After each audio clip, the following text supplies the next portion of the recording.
Chapitre 17. Devenir totalement Jésus. Le 25 mars 1932, Marthe écrit : J'ai connu la souffrance de l'isolement qui broie, qui terrifie le cœur. J'ai eu des frissons d'épouvante, des sueurs d'agonie. J'ai bu au calice d'amertume. J'ai douloureusement tressailli sous les fouets invisibles qui cinglaient mes chairs, sous les épines qui s'enfonçaient profondément dans mes tempes.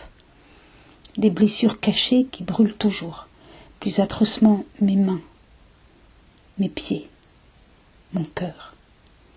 Et de toute mon âme, de tout mon être torturé des supplices de la passion. Des oui ardents, des oui enthousiasmés, fleurissaient. Oui, Père, votre volonté est aussi la mienne. Je ne saurais vivre autrement que dans l'amour de Jésus, dans les peines de Jésus, dans les immolations de Jésus, souffrir sa passion et ses agonies, pour être expiatrice et rédemptrice et conquérante avec Jésus, comme Jésus, pour vivre tout Jésus, pour devenir totalement Jésus. Il faut vouloir être Jésus crucifié. Il faut se laisser tour à tour dépouiller, attirer, attacher sur la croix du doux bien-aimé et demander, consentir à n'être qu'une âme, un cœur, une chair de souffrance pour tous avec lui. Voilà. Il ne nous est pas possible de commenter avec des mots la souffrance qui est évoquée. Ceux qui, parmi vous, traversent actuellement un moment de grande souffrance comprendront mieux que les autres. Mais tous, nous sommes très loin de comprendre l'expérience de Marthe. Nous allons plutôt essayer d'interpréter correctement l'expression « devenir totalement Jésus ». L'union de Jésus et de Marthe est réellement totale, et pourtant Marthe reste Marthe, et Jésus reste Jésus. La preuve en est que Marthe attend la venue de Jésus par l'Eucharistie comme un véritable événement. Une première piste nous vient de saint Paul dans sa lettre aux Thessaloniciens. Il utilise pour parler de son expérience et de celle des chrétiens persécutés les mots imitateur et type ou modèle. Les Thessaloniciens sont les imitateurs des églises qui les ont précédés parce qu'ils accueillent la parole avec la joie de l'esprit et qu'ils souffrent. Et ils deviennent à leur tour des modèles pour les autres. Première lettre aux Thessaloniciens, chapitre 1, versets 6 et 7. L'imitation porte sur quelque chose qui leur est arrivé, une expérience de persécution. Aussi peut-on comprendre que la stigmatisation de Marthe est d'abord quelque chose qui lui arrive, et à quoi elle dit oui. Comme les Thessaloniciens accueillirent l'Évangile et qu'ils ont supporté les persécutions avec amour et espérance. Dans la lettre aux Philippiens, c'est un peu différent. Il s'agit d'imiter activement un modèle, en l'occurrence saint Paul, et ses vertus, en faisant nôtre son expérience. Saint Paul qui dit « J'ai été choisi ou saisi moi-même par Jésus-Christ ». Philippiens chapitre 3 verset 12. Car Paul lui-même se conforme au Christ. Au verset 10 et 11, il dit « Il s'agit de le connaître, lui, avec la puissance de sa résurrection et la communion à ses souffrances, lui devenir conforme dans sa mort afin de parvenir, si possible, à ressusciter d'entre les morts. » Pour saint Paul, les persécutions qui ressemblent à la passion du Christ sont des promesses de la gloire. Les croyants peuvent se glorifier en Christ, se glorifier de ce que Dieu a fait dans leur expérience. Philippiens chapitre 3 verset 3. Ainsi peut-on comprendre aussi le mouvement profond qui soulève tout le journal de Marthe. Une troisième approche est de considérer la manière dont Jésus lui-même a enseigné. Il s'est toujours présenté comme le Fils de l'homme. Jésus parcourt le pays en annonçant le règne de Dieu, en annonçant que le royaume de Dieu est là. Une expérience qui serait mieux traduite en disant que la souveraineté de Dieu est présente. Par sa présence, Jésus apporte aussi la seigneurie de Dieu. C'est pourquoi devant lui, les démons sont chassés. Jésus compare le royaume à une perle précieuse, mais cette perle, ce royaume, c'est lui. Benoît XVI explique que le titre « Fils de l'homme » n'existait pas en tant que titre à l'époque de Jésus. Mais on peut sans doute en voir l'esquisse dans la vision de l'histoire universelle relatée dans le livre de Daniel, avec les 4 bêtes et le Fils de l'homme. Les 4 bêtes représentent un pouvoir reposant avant tout sur la violence, un pouvoir de nature bestiale. L'image du Fils de l'homme qui arrive sur les nuées du ciel annonce un royaume absolument nouveau, un royaume d'humanité. En tant que tel, le Fils de l'homme de Daniel chapitre 7 ne symbolise pas une figure individuelle, mais il est la représentation du royaume, dans lequel le monde parviendra à son but. Dans cette perspective, l'union à Jésus est une incorporation au Fils de l'homme. Il s'agit de devenir fils dans le Fils et de monter à Jérusalem avec le Fils de Dieu, Fils de l'homme.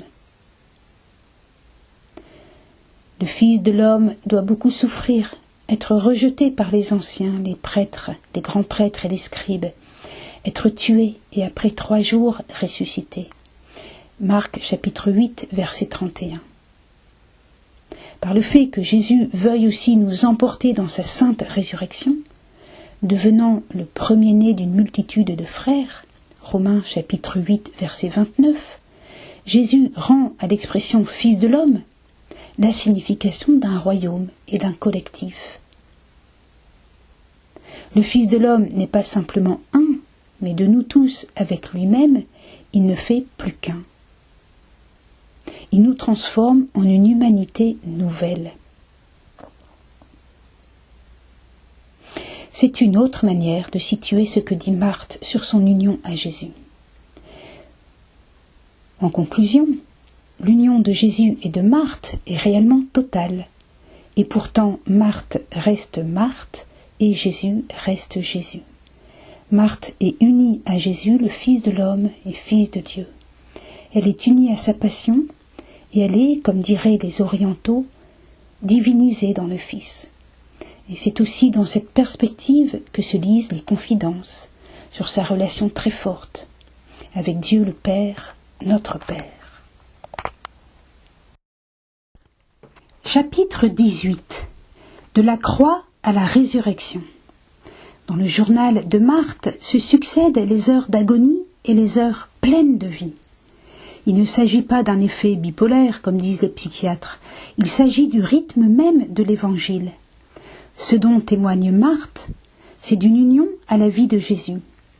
Comme dans la vie de Jésus, la résurrection suit la croix, comme dans le rosaire, les mystères glorieux suivent les mystères douloureux, et comme le dimanche suit le vendredi. Citons Marthe. La douleur n'a qu'un temps bien court. Le bonheur aura la bienheureuse éternité. La croix est attachée à la joie, mais la résurrection suit de bien près la mort.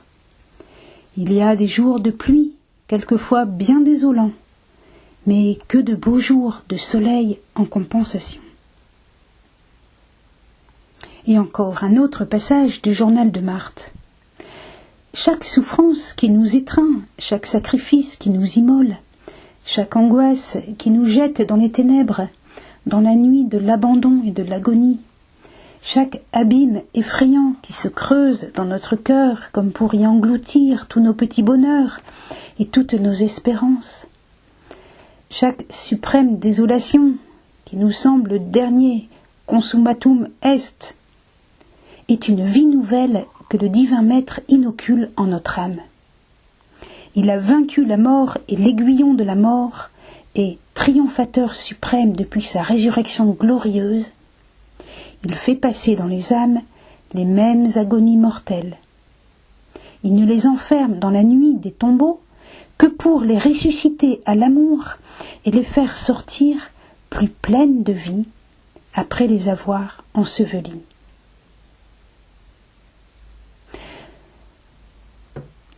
Faisons un bref commentaire.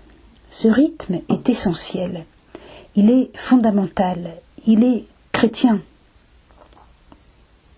Il est essentiel de suivre Jésus jusqu'en sa résurrection. S'arrêter à la souffrance et à la croix, ce n'est pas la maturité chrétienne, et c'est peut-être du masochisme.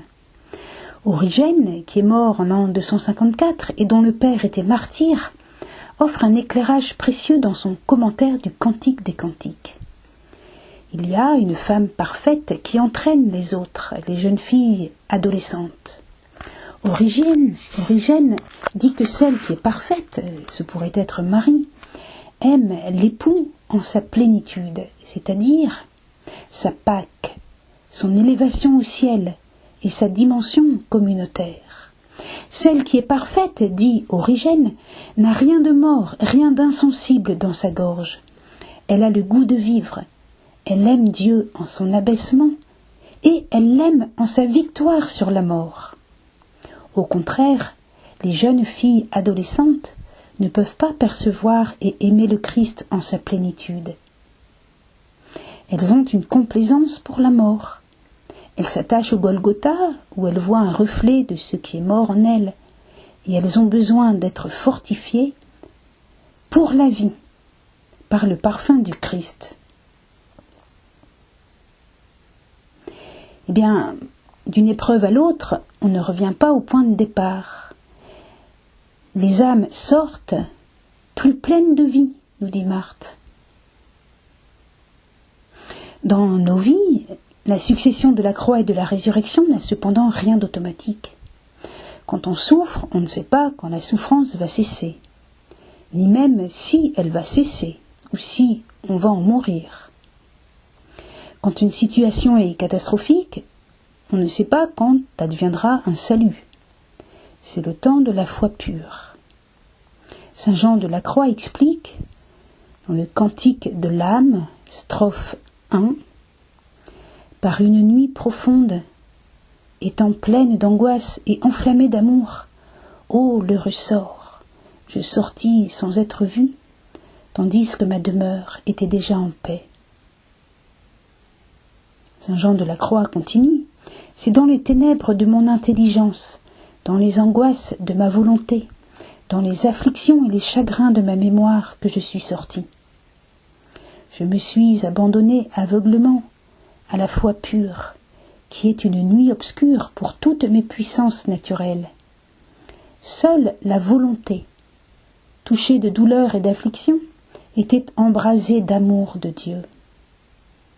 Ça a été un grand bonheur et une heureuse fortune pour moi, car, unie à l'amour divin, ma volonté n'aime plus d'une manière basse par ses forces naturelles, mais avec la force et la vertu de l'Esprit Saint. Voilà pourquoi elle n'agit plus d'une manière humaine à l'égard de Dieu. Il faut en dire tout autant de la mémoire, dont tous les souvenirs se sont changés en pensées éternelles de gloire. Revenons à Marthe. Marthe vit avec la Vierge Marie, le passage de la croix à la résurrection. Nous pouvons faire un rapprochement avec saint Louis-Marie de Montfort, qui dit que la consécration de soi par Marie est un détachement de soi, jusque dans l'intimité des biens intérieurs. Elle purifie donc notre contemplation du crucifié d'un ressenti imposant, mais qui risque d'être le miroir de nos propres douleurs. On peut commenter cela en nous souvenant que le samedi, depuis l'époque carolingienne, a été dédié à Marie. L'une des raisons de cette pratique chrétienne est que c'était un jour de Shabbat où le Christ gisait dans le sépulcre, et les apôtres, incrédules et découragés, s'étaient cachés. Jean, chapitre 20, verset 19. Mais Marie était debout dans la foi, comme elle fut debout au calvaire. Jean 19, verset 25. Marie croit et attend la résurrection, dans la logique de vie caractéristique de l'arbre de vie. Les chrétiens célèbrent le jour de la résurrection. C'est vraiment le sommet qui inaugure un monde nouveau. Le jour du Shabbat, jour de repos avec le Créateur, prend un sens marial. Dieu s'est reposé en Marie, qui, par sa fidélité, a accompli le but de la création.